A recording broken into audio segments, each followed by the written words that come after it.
Hello everyone and welcome to our module on herpes viruses. This is our overview slide of the DNA viruses, and I discussed this in more detail in the module on DNA viruses, but I just want to point out to you that the herpes family of viruses is right here. They are all enveloped and there are a number of them, and we're going to talk about all of these in this module today. The herpes viruses share many common features, and that's why it's good to consider them together. They are all enveloped viruses and they all have a double-stranded linear DNA genome. They all have an icosahedral core, and they are very big viruses. Among the DNA viruses, only the poxvirus family is larger than the herpes viruses. They replicate in the nucleus, and importantly, they take their envelope from the nucleus of the cell, from the nuclear cell membrane, not from the cell membrane, which is where most viruses get their envelope from. Another special feature that many of the herpes viruses share is that they often cause a latent infection. So people who get infected with herpes viruses will often have an acute illness followed by an asymptomatic period, but during that asymptomatic period, the virus is hiding in their body, usually in a nerve ending, and then it can reactivate later and cause disease.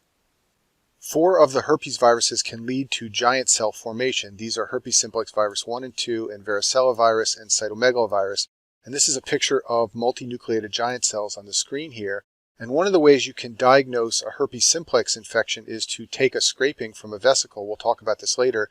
And look at it under the microscope. This is called a Zank smear, and if you see these multinucleated giant cells, then that's one way to diagnose herpes infection.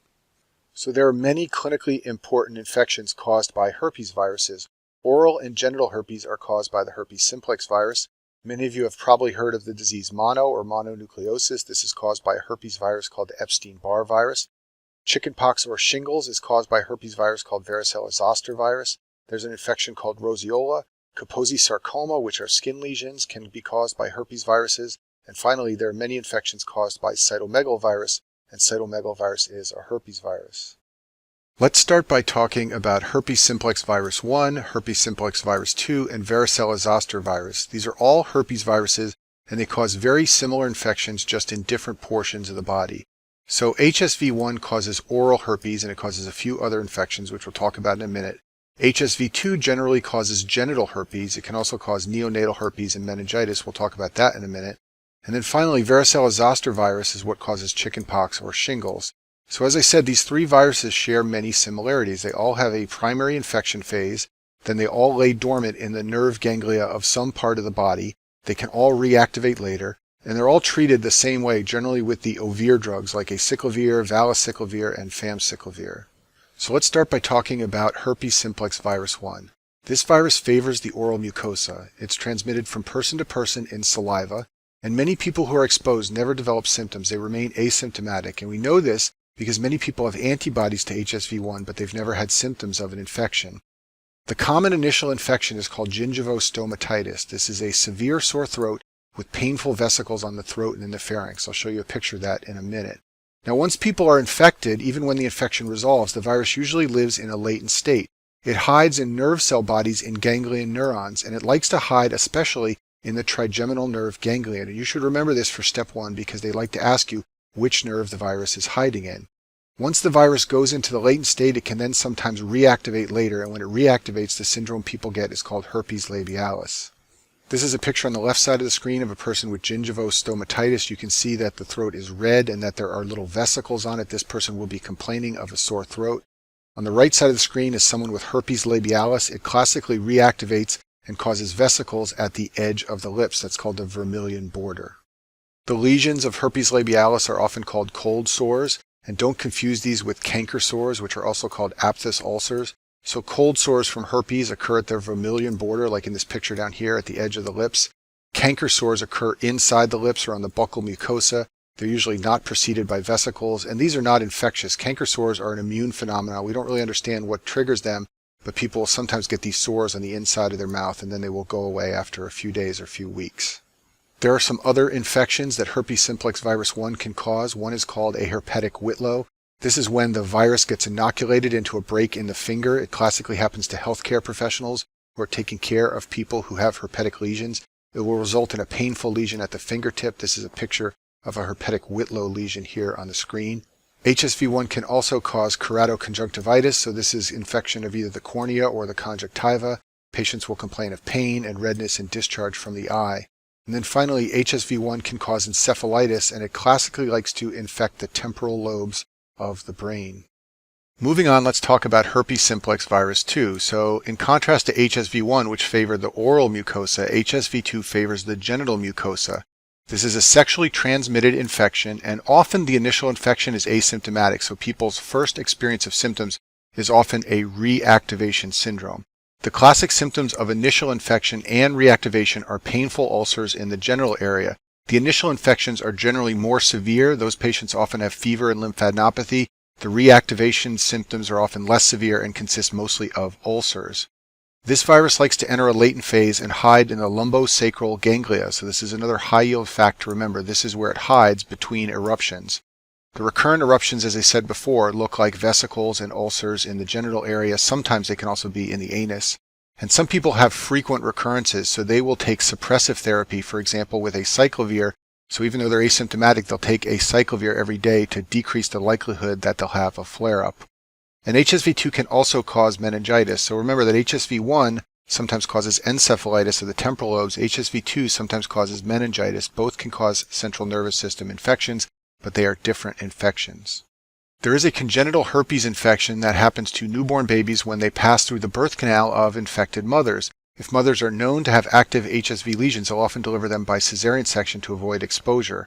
A serious infection in the baby is more common when the mother has primary infection. Always remember that primary infection is worse. It's more symptomatic and it's more dangerous to the baby. When a mother has a primary infection, there are more viruses replicating because the mother hasn't mounted an immune response yet, and she doesn't have a lot of antibodies around yet, so there are fewer maternal antibodies to protect the baby.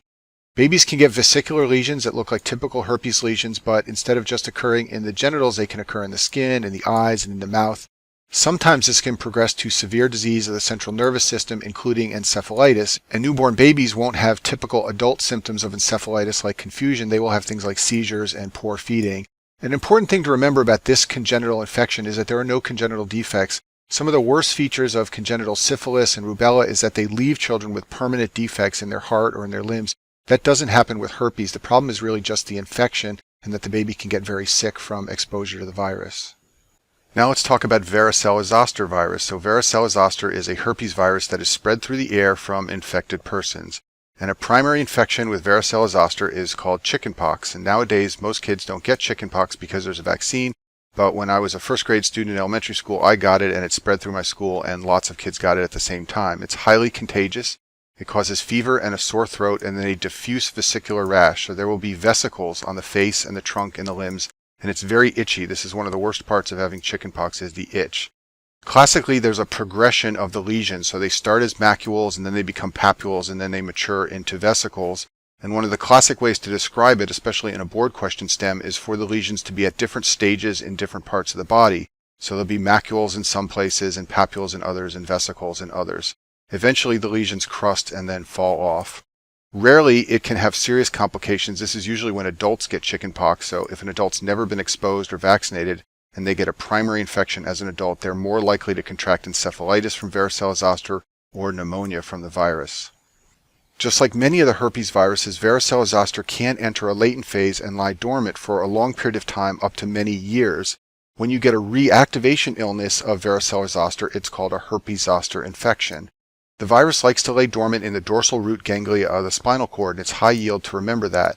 This means that when it reactivates, it will follow a dermatome that is supplied by the spinal cord. So this is a patient in this picture here who's got varicella-zoster on his chest. And you can see that the lesions are following a dermatomal pattern.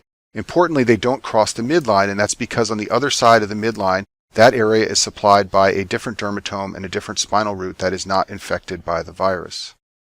Varicella-zoster has an interesting clinical presentation. Prior to development of the rash, most people enter what's called the pre-eruptive phase, which can last up to 10 days. During this phase, there is no rash, but patients have sensory phenomena along the dermatomes that are infected. Usually it's pain, but less commonly it's other sensory symptoms like itching or paresthesias. Sometimes they additionally have other rare symptoms like malaise and myalgia and headache and photophobia, but importantly there is no rash. This is often mistaken for a muscle injury or some other disorder, and then the rash develops and it becomes obvious that it's a zoster infection. When the rash develops, that's called the eruptive phase, and patients develop a characteristic rash with pain, usually along a thoracic dermatome like I showed you in the last picture. and sometimes there can also be lymphadenopathy present. Usually the eruptive phase resolves over a few weeks or a month or so, but sometimes patients go on to develop what's called post-herpetic neuralgia. This occurs following resolution of the zoster infection and rash. Patients are left with constant or intermittent stabbing pain. It can last for months or even years, and it can be a severe and debilitating chronic pain disorder. Now, lots of us are exposed to this virus, but very few people will develop a herpes zoster reactivation infection. So what are some of the risk factors? Well, age is the most important risk factor. A herpes zoster infection is largely a disease of the elderly. It's very uncommon before age 50, and it's much more common with each decade of life beyond 50 years of age. It's also more common if you're immunocompromised for any reason. The virus can reactivate. This happens in transplant patients and patients on immunosuppressive drugs. And one group you should know about that often has severe and sometimes life-threatening herpes zoster infections are patients with inflammatory bowel disease. Now, they are often on immunosuppressive drugs, so that's one risk factor, but in addition, for reasons we don't understand, just the IBD itself is a risk factor for a severe infection. There are some rare complications you should know about. You can get a zoster infection that spreads to the eye. This can lead to blindness. This happens when the virus reactivates along the trigeminal nerve root. You can also get encephalitis if you develop a severe infection. The treatment is usually supportive in people who have just a rash and mild symptoms. Sometimes steroids are given and acyclovir drugs to prevent post-herpetic neuralgia and if it's a severe case of zoster. There are several methods of diagnosis for herpes simplex and varicella zoster infections. Often these are just diagnosed clinically. If you see a characteristic rash, the rash will just be treated without any diagnostic testing. If you need to do a diagnostic test, some of the options include PCR to identify the DNA of the virus. This is especially helpful when you think someone has encephalitis. You can test their cerebrospinal fluid. There's a viral culture that can be done. It takes several days for the virus to grow in culture. And there is serology to identify antibodies. This is most useful in primary infection. People who have a reactivation will have positive serology from the primary infection they may have had in the past. You can do a Zank smear, which I talked about previously. This is where you take a scraping from one of the lesions of herpes simplex or varicella zoster, and then you look at it under the microscope, usually after staining with the Giemsa or Wright stain, and it's a positive Zank smear if you see multinucleated giant cells. And then finally, if you biopsy infected tissue, you can see characteristic intranuclear inclusions. These are called Cowdrey A inclusions, and they're small, dark intranuclear inclusions on the tissue sample. Our next herpes virus is the Epstein-Barr virus, and this is the causative agent of infectious mononucleosis, which most people just call mono. This virus is spread by direct contact and saliva, and for that reason many people call it the kissing disease. This virus likes to infect and transform B cells. The way that Epstein-Barr enters B cells is high yield to know for your board, so let's talk about that right now.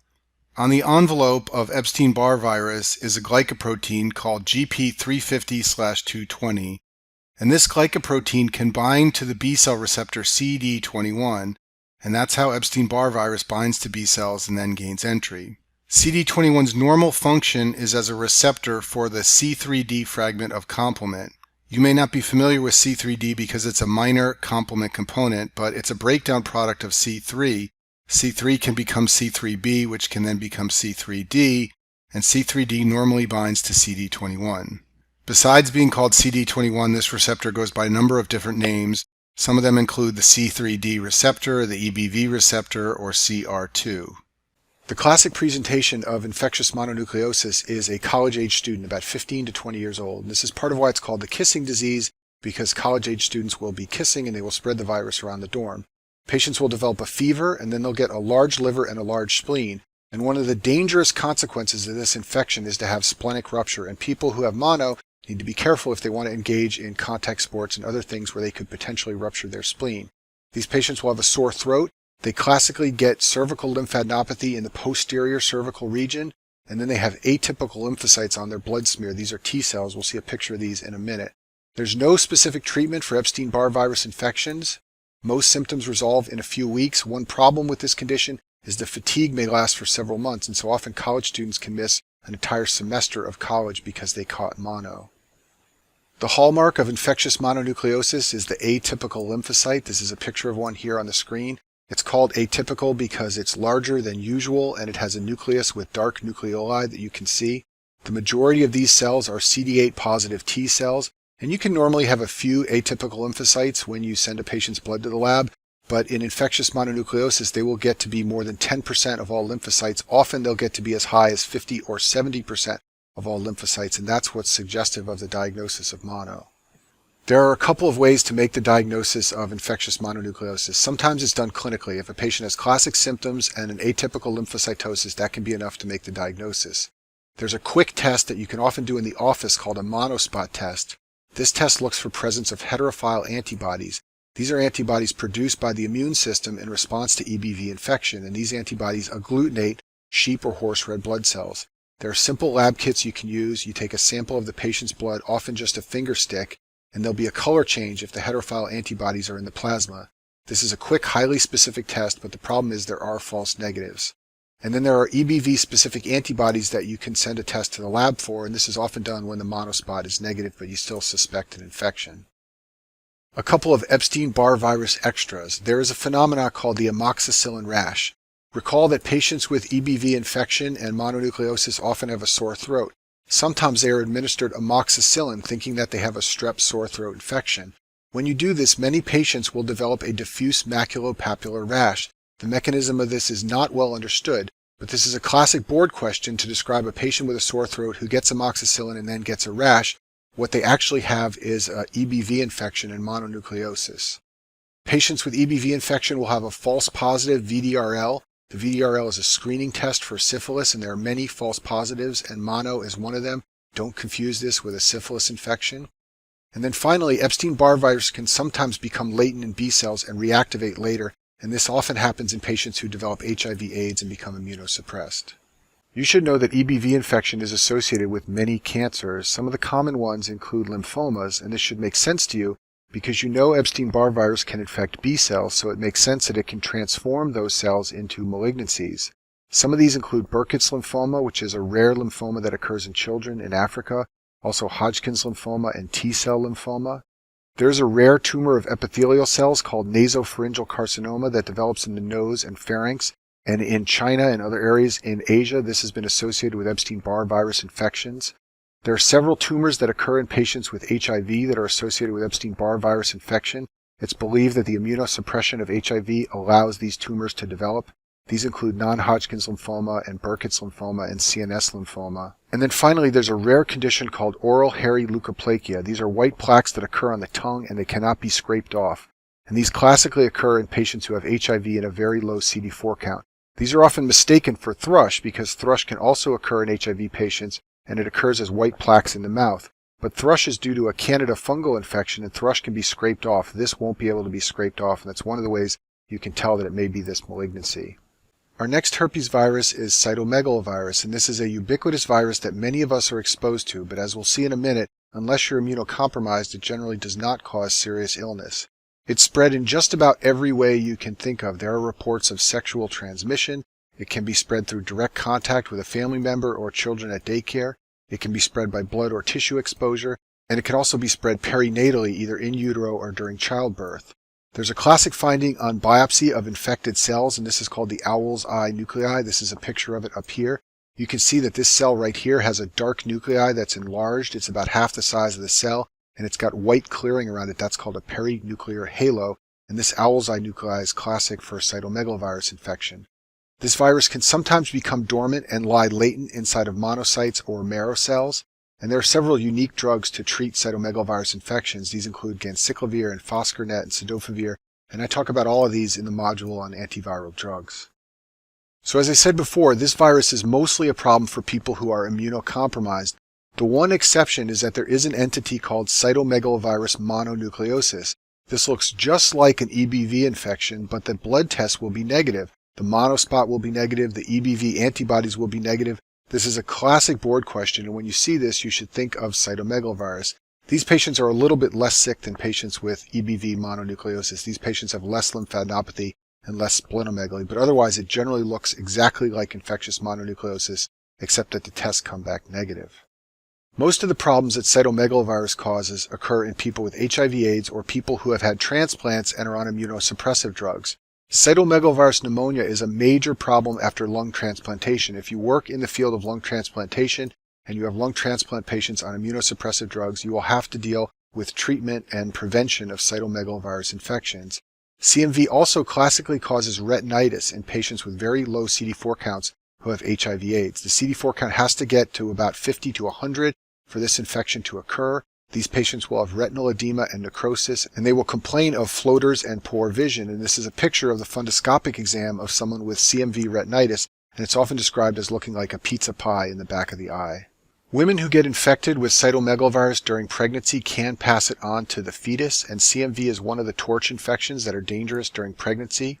Now, most babies who are exposed to cytomegalovirus in utero will be born with no symptoms. Some of these without symptoms will later develop progressive hearing loss, but at birth they will be normal and not appear to have any symptoms. Babies who are symptomatic can have a number of potential findings. Sometimes they're small for gestational age, and sometimes they have microcephaly, which is a small head. They can have enlarged spleens and livers. There's a characteristic rash called a blueberry muffin syndrome, and these babies have multiple blue-purple marks on their face and all over their body. You should Google the blueberry muffin syndrome to see a picture of what this looks like so you recognize it for your boards. These babies can also have seizures, and they sometimes have evidence of sensorineural hearing loss. And the defects are more common if the fetus is infected in the first trimester when the organs are growing. And you can sometimes treat newborn babies who have this infection with medicines like ganciclovir and valganciclovir. Let me just pause here and mention newborn deafness. So this is a finding of two different congenital infections. One is CMV, as we just discussed, and the other is congenital rubella syndrome. Now, both CMV and the congenital rubella syndrome can cause the blueberry muffin baby syndrome, so it can be confusing to tell the two apart. But make sure you remember that only CMV will give seizures and a big liver and a big spleen. Congenital rubella syndrome, on the other hand, causes cataracts in the babies, and it's often associated with congenital heart defects. The next herpes virus is human herpes virus 6, or HHV6. This is the cause of roseola infantum, which is also called 6 disease. Years ago, they numbered the childhood infectious rash syndromes, and there was first disease and second disease and so on, and this one was called 6 disease. That's how it gets its name. This condition is most often due to HHV6, but it can also be caused by HHV7 and some other viruses. And we don't really understand how children acquire this infection. It appears to occur sporadically, often with no history of exposure to a sick patient. HHV6 starts with something called the febrile phase. The child will have a high fever for several days. It's often a baby, and it will be very irritable. There sometimes will be swollen lymph nodes present, and this can sometimes get confused with meningitis, especially in a baby. Then the fever will break and a characteristic rash will occur. It's a maculopapular rash that starts in the neck and trunk and then spreads to the face and limbs. And this is a picture of a baby who's got an HHV6 infection. It's a little bit hard to see in this picture, but this child has a maculopapular rash on the legs and on the arms, and that's what it looks like in patients who have roseola infantum. And this is a self-limited condition, and there's no specific treatment. Our final herpes virus is human herpes virus 8, or HHV8, and the most important thing to know about this virus is that it causes the vascular tumor Kaposi's sarcoma. This tumor occurs among patients who are immunocompromised. Classically, it occurs among patients with end-stage HIV or AIDS. This is sometimes the way that AIDS initially presents, is as Kaposi's sarcoma. The transmission of HHV8 is unclear, but what it does in the body is infects and transforms endothelial cells. And because it infects endothelial cells found in the vasculature, that's why it causes the vascular tumor Kaposi's sarcoma. The virus can inactivate tumor suppressor genes, and that's what leads to uncontrolled cell growth. And it presents usually on the skin as purplish plaques or nodules. Remember, it's a vascular tumor, so it's going to be filled with blood, and that's why the lesions are purple. This is an example of someone with Kaposi's sarcoma of the nose shown on the screen here. Also, these tumors sometimes develop in other places like the mouth, the GI tract, or the lungs. And that concludes our video on herpes viruses.